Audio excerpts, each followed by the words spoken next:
तर आयुष्यात मी कधीच बेजबाबदारपणे वागलेली नाही. समोर मला ना खिडकी दिसते, पण ठीक आहे, कोण नाही येते. आयुष्यात मी कधीच जसं मला कळते ना तसं मी कधीच बेजबाबदारपणे वागलेली नाही. मी 8वीला होते तेव्हा माझा भाऊ मोठा 10वीला होता आणि तो जरा हट्टी होता.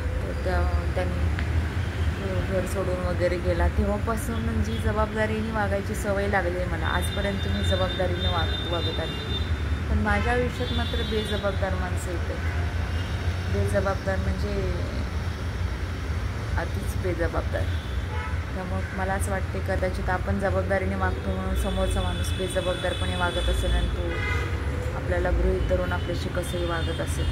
की चला ही काही समजून घेते, काही असेल तर मी करते. त्यामुळं बेजबाबदारपणे वागणाऱ्या लोकांना पण कधीतरी त्यांची जागा दाखवून द्यायला लागते. नेहमी आपण जबाबदारीने वागून परिस्थिती जर व्यवस्थित हाताळून नेत असेल आणि समोरचा माणूस नेहमीच बेजबाबदारपणे वागत असेल, त्याला कशाची फिकर पडलेली नसेल, तर त्याला कधीतरी त्याची जाणीव करून द्यायला पाहिजे.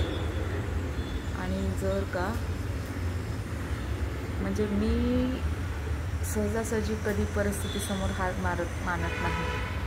पण मग परिस्थिती जर डोक्याच्या वरून जर पाणी जायला लागलं तर मग मला तिथे हात काढून घ्यावा लागतो. कारण जिथं आपलं चालायचं बंद होतं, म्हणजे जिथे जी सिच्युएशन आपण हँडल करू शकत नाही तिथून बाजूला झालेलं कधीही चांगलं. म्हणून मग मी अशा परिस्थितीतून बाजूला होत असते.